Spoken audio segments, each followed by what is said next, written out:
So here is Lux, my Mustang for the South Carolina Tip Challenge, and this is day 3 of me working with him. And he's a 3-year-old from the Desensitization herd, and his tail's short from being eaten off by bored babies, but so that's a little unfortunate because, you know, everybody likes the long tail. But this has improved a bunch, so he's not running near as much, and the bubble is getting smaller, but still trying to work on that draw, which I get a little bit right here. And I tried to release, I should have probably released a bigger time there, but I start to get some good steps towards me. And then when he wants to leave, I'm going to put more pressure on. And then I back up a little bit to draw him in, just moving my body back. I still feel like I could have released a little bigger there, and that would have brought him to me a little bit more, but I've been working on it, and I'm starting to get him to at least want to come in and take some steps. I'm really wanting him to come and initiate the touch, which that was pretty good. He didn't touch, but he offered, so I wanted to give a nice big release for that.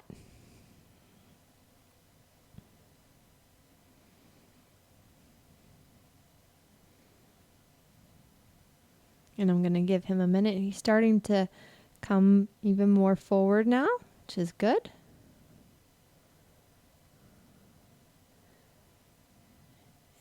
His response has definitely been flight.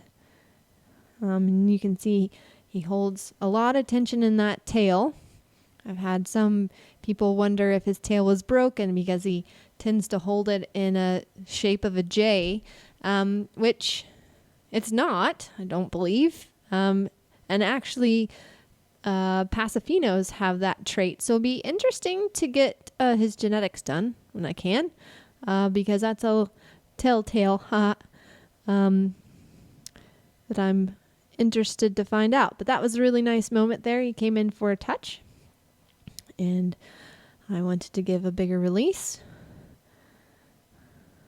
And just working on those baby steps and the bigger pen and having him come and take some steps for me. So you might have been able to see my working students also working her Mustang in the other pen. So sometimes he gets a little worried when he hears something different, but he comes in for another touch. But you can see he's still pretty worried. So after that, we were headed to the smaller pen to work on touching. So especially with the flight horses, I found that being in the smaller space helps kind of teach them to come to you. Now, if you have a horse that's over responsive, where if they're crashing into panels and the pressure is too much, obviously that does not work. But I had a little bit of growing wind in my hand to see if he would take that from me, and he did. So anything I can try to use to create some positivity. He's just been started on Growing Wind, which is a Buckeye, and it's a ration balancer. So now I'm working on getting the clip on, which he's handling that. So you'll see I always kind of like fiddle with the halter. He's been a lot more comfortable with me touching his face. So each horse has kind of zones. So they have their head as a zone, the nose, they have the neck, the shoulder, the mid back, the bum, and the tail. So you can see there, he's kind of giving me little nips. So again, in working them in the smaller space, if he can't run, he's going to start to sort some other things out. And it's pretty normal for them to give little nips, especially being a 3-year-old. He's going to sort some things out. And so it's just a matter of having some confident energy there and not getting too worried when he does that, but also reading his language. And you'll see I'm looking over in the distance because we have switched now. My working student has her Mustang in the bigger pen and I'm in the smaller pen with him. So working on touching his face, moving the halter a bit. I want to work on seeing if I can tighten that halter some because it has gotten a little loose. And then, the face has a lot of facial nerves. So by the repetition and also the bugs are kind of getting near his eyes, he'll start to see this as a positive thing. And I'm just kind of working on where his comfort zone is. So he likes me right in front. If I try to move on a 45, which is where I would prefer to be because it's safer. And again, I typically am wearing a vest, but my vest is still in my trailer, which is in the shop because I did not get it out. But you'll see I work with a stiffer arm to kind of still keep a bubble. And there I'm using the rope to kind of initiate like a halter going over his face. He's pretty receptive to that. And he's a very good boy. He just has a lot of tension, and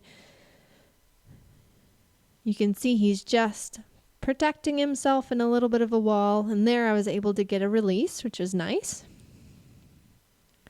And it's nice too, so I'm kind of tucked in the corner. This smaller pen's bigger than a normal stall. It's about 12 by 18. So I can just tuck in the corner here, and he's giving me some good lick and chews.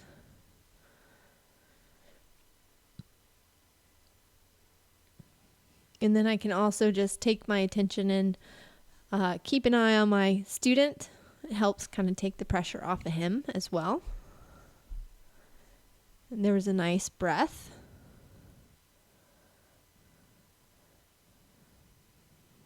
And then I just go in for a lot of repetition. That was pretty good. And you can see his head, his neck is still a little arched. He's still a little blowy, so I haven't gotten the relaxation yet, but he's getting there. He's working through it and processing. Each time he kind of drops his head and takes a step lower. And kind of what I'm trying to work on is seeing if he'll let me on that left side so I can start to tighten up the halter a little bit and preparing to take off the halter and put it on. But you can see he kind of wants to place me in front of him. So I put a little pressure on him and I gave him some alfalfa, which he was willing to take some, but then sometimes that goes away. Oftentimes not often, always with every single Mustang I get, I treat them for ulcers once they're able to start eating some grain. And that tends to really help a lot with relaxation because they start to feel better. And then you can also start getting the food driven, which is nice. So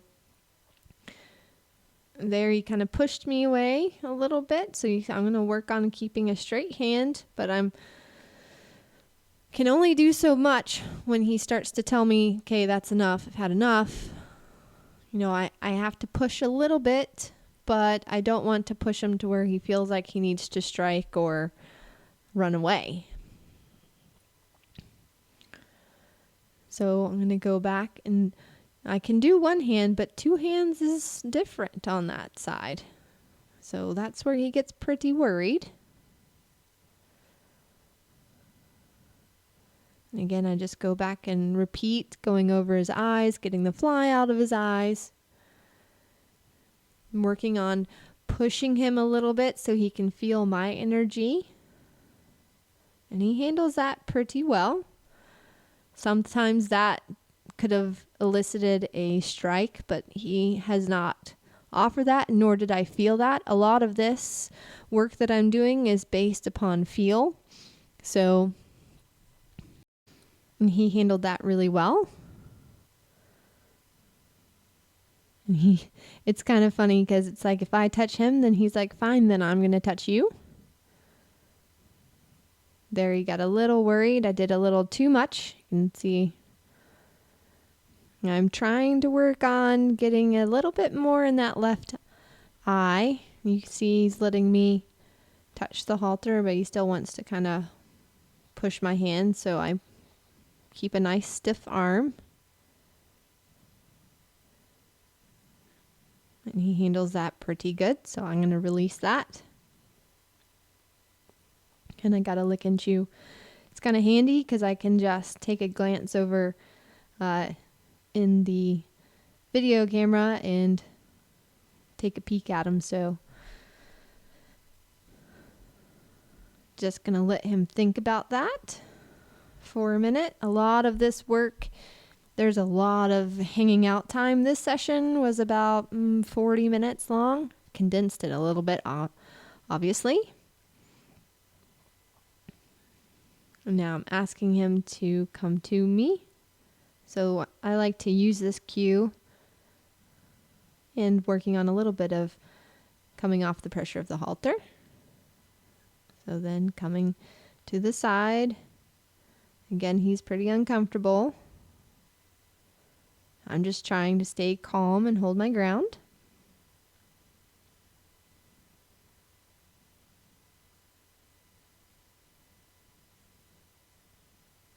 And then coming in with the two hands is a little harder because he told me that's a little hard, and he's standing here pretty tight.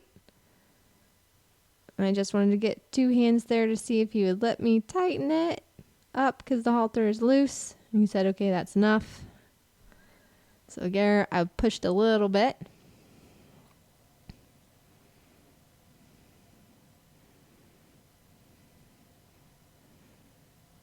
And I want him to know that if, even though we're in a small space, he needs to feel like he can move away from me if he wants to. So while yes, I do have the rope, I'm still going to let him leave a little bit.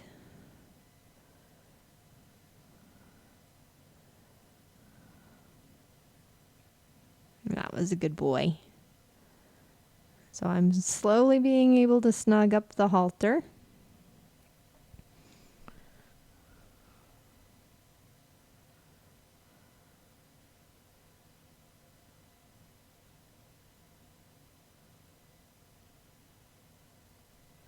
And he just gets a little worried. It's almost more so like with the two hands and the silver clip that's like on the end of the halter.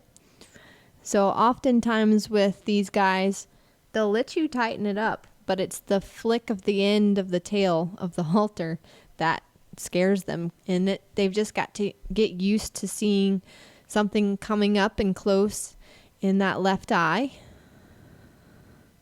So again, you see how he wants to place me. He wants to place me right in the center of his face, which I really don't want to be. And I have to work on coming on this side.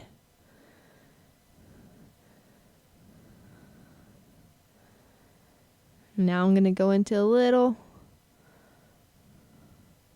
pressure on the halter. And again, you can see I'm keeping a stiffer arm. That helps keep a little bit of a bubble.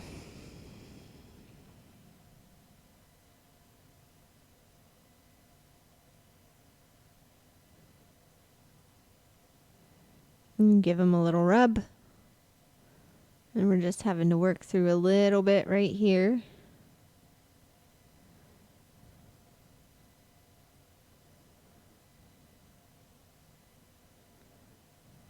And so I'm like, okay, let's go for a little walk because that was a lot.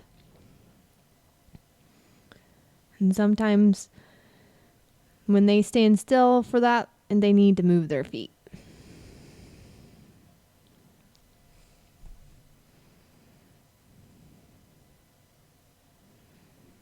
Oh, my phone had flopped down. So sometimes it falls down off the panel. But I decided to kind of quit with the side of the halter, kind of break away from that since he was getting a little nervous. and went to my ribbon stick. So I always find it interesting how well the horses respond to the ribbon stick. They're typically not very spooky about it, and it does a really good job of showing visual but being soft. So with something that flaps a little bit, and you see now I'm getting some really good lick and chews. He has the cutest kind of lick and chew, and it's very reminiscent of Escher, who was from the same herd. We called it the gecko tongue. And now because he's used to me being on the left side, I have to work a little bit on that right side, which he's going to be a little nervous about, but that was pretty good. I haven't been able to go to that side yet.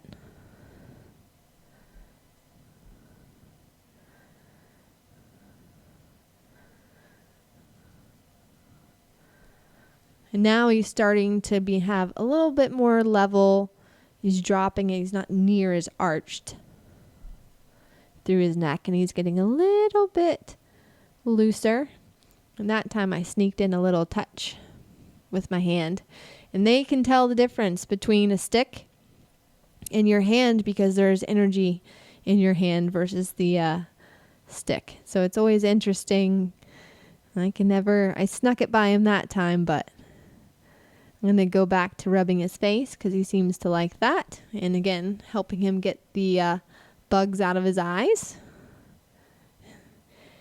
And a little nip there, but again, he's a 3-year-old, and that's pretty much how they test out things.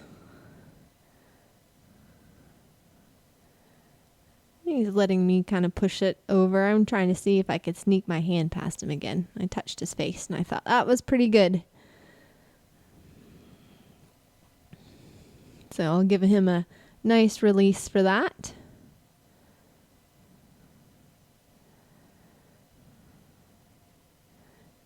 And then just let him kind of play with the stick here. As I've noticed when he investigates, he kind of likes to do a little nibble, and I'll find the brushes are moved around. So he's got it all in there. So it's just a matter of getting him to relax with everything.